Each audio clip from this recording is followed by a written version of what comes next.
Hello guys, welcome back again sa ating YouTube channel, no, The Action Man. Una sa lahat, mega love shoutout po sa lahat ng mga kakamping at sa mga hindi man mga kakamping. Kung interesado ka sa video ito, patapusin mo na hanggang dulo at huwag nyo nang kalimutan na i-like at i-share ang ating video para malaman naman ng ilan sa ating mga kababayan na nagtutulog-tulugan sa katotohanan.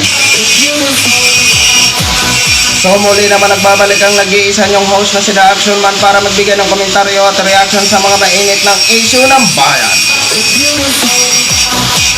So ito mga ka-action, mga kagamping, no, may gusto lang ho ako na i-share sa inyo. Pasensya na kayo kung medyo maingay ang grinder ha, kasi nag-grinder ho sila ng gate. Ayan, kaya pasensya na ho kayo ha, nagtatrabaho kasi sila ng gate.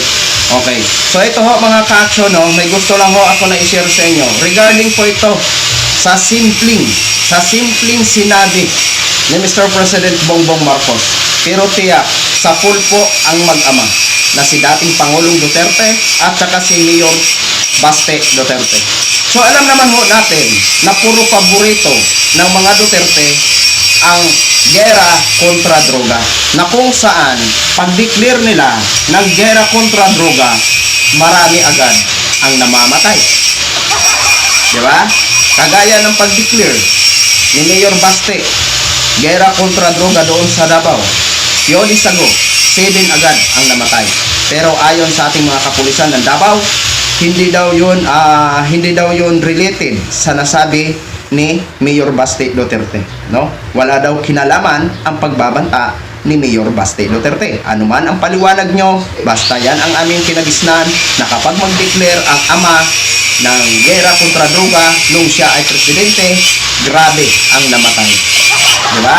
O, kung yan ang naging paliwanag nyo na walang kinalaman, bahala ho kayo, no? Pero dito po, alam naman ho natin na putok ang balitang ito, no? 13.3 billion na droga ang nasakote ng ating mga otoridad sa isang checkpoint. Diba? Biruin nyo yan. Malaking accomplishment ito sa administrasyong Marcos, no? So ito ho mga ka-action, panoorin po natin ang sinabi ni Mr. President Bongbong Marcos. Bahala kayo sa ginagawa nyo, basta tuloy-tuloy lang kami. Aabutan din namin kayo. Maliit lang ang Pilipinas. Nagbunga ang inter-driven operation ng Alitantad Municipal Police Station matapos na maharang sa police checkpoint sa barangay Pinagkrusan ng isang van na may lamang kulang 2 tonelada ng sabu na may tinatayang halaga na 13.3 billion pesos. Ayon kay Pangulong Ferdinand Marcos Jr., dahil sa tagumpay na operasyon, hindi anya dapat pangbaguhin ng kampanya kontra droga ng pamahalaan. No, quite the contrary. Why will we change? Look at the success that we have gained. As I said, not only this 1.8 tons, the many tons that we have already seized. So it's much more than it has been in the past. So it is the most successful approach to the drug war so far. Ipinagmalaki rin ito na walang namatay sa naturang operasyon. Walang namatay, walang nagputukan, walang nasaktan. Basta't inoperate natin ng dahan-dahan, yun naman dapat ang approach. Para sa akin, yun dapat ang approach sa drug war. Ipinagutos ng DILG na maging maayos ang isinasagawang inventory ng mga nasabat na droga. Ngunit naniniwala ang Pangulo na hindi ito ginawa sa Pilipinas. Pero the one thing that's clear, pinasok ito, hindi ito galing dito sa Pilipinas. Hindi ito rinuto dito sa Pilipinas, galing ito sa labas. Sa inilabas din anya na resulta sa isinagawang pagsusuri, mataas ang kalidad ng naturang illegal na droga. Kaya aalamin nila kung saan nagmula ito upang mabantayan at hindi makapasok pa sa susunod. Nakapag-test na ang PNP, tinest na yung nahuling shabu, very high quality itong nandito, very high potency. Pagtitiyak pa ng Pangulo na iimbestigahan ang mga posibleng kasabwat sa drug shipment. Samantala, ang pamahalaang panlalawigan ng Batangas ay magbibigay ng nasa 100,000 pisong reward money para sa mga operatiba sa pangunguna ni Police Major Luis De Luna. So yun na ho mga ka-action, mga kagamping, no? Una sa lahat, congratulations sa mga pulis na nakasakote niyan. Diba? Oh, yan naman pala eh. Diba? Pwede naman pala ipatupad ang war on drug na walang nasasaktan, na walang nagaganap na patayan, at walang nagaganap na putukan. Diba? Para sa akin, may tuturing po ito na isa sa mga malaking accomplishment ng Administrasyong Marcos. Di ba? Pero may hinihintay po ako kung sino ang mga kasusyo niyan o sino ang mga may-ari niyan ng nasabing malaking shipment na yan na sakuti ng ating mga otoridad. Sana kung malaman, sana maimbestigahan at kung malaman, sana mahuli. No? Mahuli at maipakulong ho talaga. Di ba? Kung sino ang mga tao na kasangkot dito.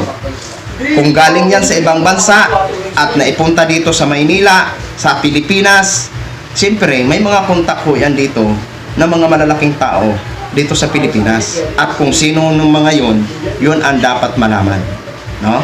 At maipakulong. Di ba? Kung tutuusin nga ho, heinous crime po yan.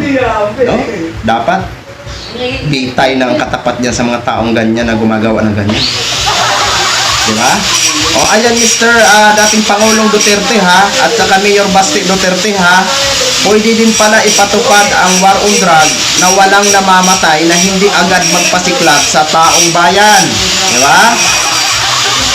No? Hindi yung pag-declare nyo pa lang ng gera kontra droga, kinabukasan o another day sa inyong pag-declare, may namamatay agad at ang mahirap pa, nanlaban. Di ba? Oh. Yan o. Pwede naman pala puksain ng padahan-dahan. Pero ang hinihintay ho natin, ang malalaking tao na kasangkot dito sa Pilipinas. Yan ang dapat maimbestigahan at maipakulong.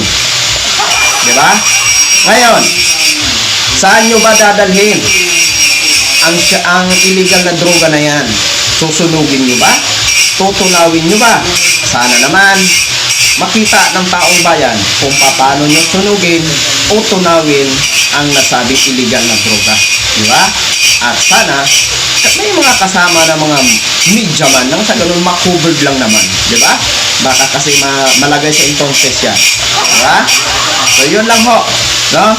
Ayan. Once again, congratulations po sa ating mga kapulisan. Good job po yan. No? At saka, kay Mr. President, sana hindi lang po yan ang makikita namin. Sana ang malalaking tao na kasabwat dito sa Pilipinas, yan ang gusto namin makita na mahuli mo.